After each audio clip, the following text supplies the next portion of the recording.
नमस्कार, स्वागत है आप सबों का झारखंड समाचार में। तो अब आईएएस पूजा सिंघल की डायरी खोलेगी बड़े बड़े गिरोहों का राज। बता दें कि झारखंड की धाकड़ आईएएस मानी जाने वाली पूजा सिंघल राज्य में मनरेगा से लेकर मोमेंटम झारखंड घोटाला में शामिल बताई गई हैं।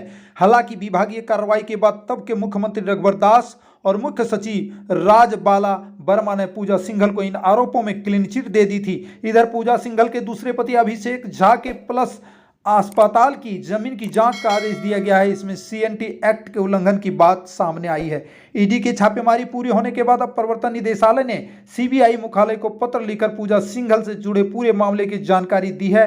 सीबीआई से इस मामले में भ्रष्टाचार के एंगल पर जांच करने का आग्रह किया है। ईडी ने इसे पद का दुरुपयोग और आय से अधिक संपत्ति का मामला बताया। संभव है कि अगले 1-2 दिनों में सीबीआई की भ्रष्टाचार निरोधक ब्यूरो पूजा सिंघल मामले में एंट्री करेगी। झारखंड कैडर की भारतीय प्रशासनिक सेवा आईएएस की अफसर पूजा सिंघल के पहले पति आईएएस राहुल पुरवार के बारे में कहा गया कि वे कई प्रॉपर्टी में अब भी पार्टनर हैं। हालांकि 12 साल पहले ही घरेलू विवाद के चलते उनका तलाक हो चुका है। संभव है कि पूजा सिंघल तक पहुंची जांच की आंच अब उनके पहले पति राहुल पुरवार तक जा पहुंचे।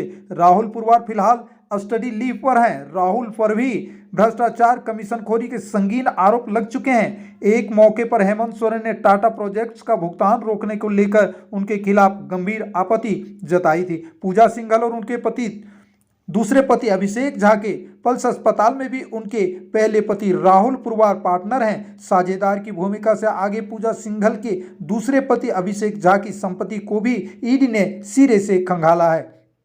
सीए सुमन सिंह की गिरफ्तारी के बीच उनके अस्पताल और पूंजी निवेश का ब्यौरा जुटाने के बाद अभिषेक झा पर भी गिरफ्तारी की तलवार लटक रही है। पूजा सिंघल के जानकार उन्हें हर एक फन में माहिर मानते हैं। सत्ता के साथ मेल रखना उन्हें खूब आता है। राजनेताओं से लेकर नौकरशाहों तक में उनकी खासी पहचान है। इसलिए ही तमाम सरकार बदलने के बाद भी पूजा सिंघल का रुतबा और जलवा कभी नहीं बदला।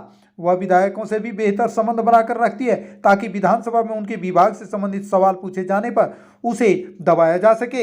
इसके लिए पूजा सिंघल किसी भी हद तक जाती थी। खूंटी का मनरेगा घोटाला, चतरा का एनजीओ घोटाला और पलामू का कोल ब्लॉक आवंटन घोटाला को उदाहरण के तौर पर समझें तो इन मामलों में कई बार विधानसभा में प्रश्न पूछे गए, लेकिन पूजा सिंघल का बाल तक बांका नहीं हो सका।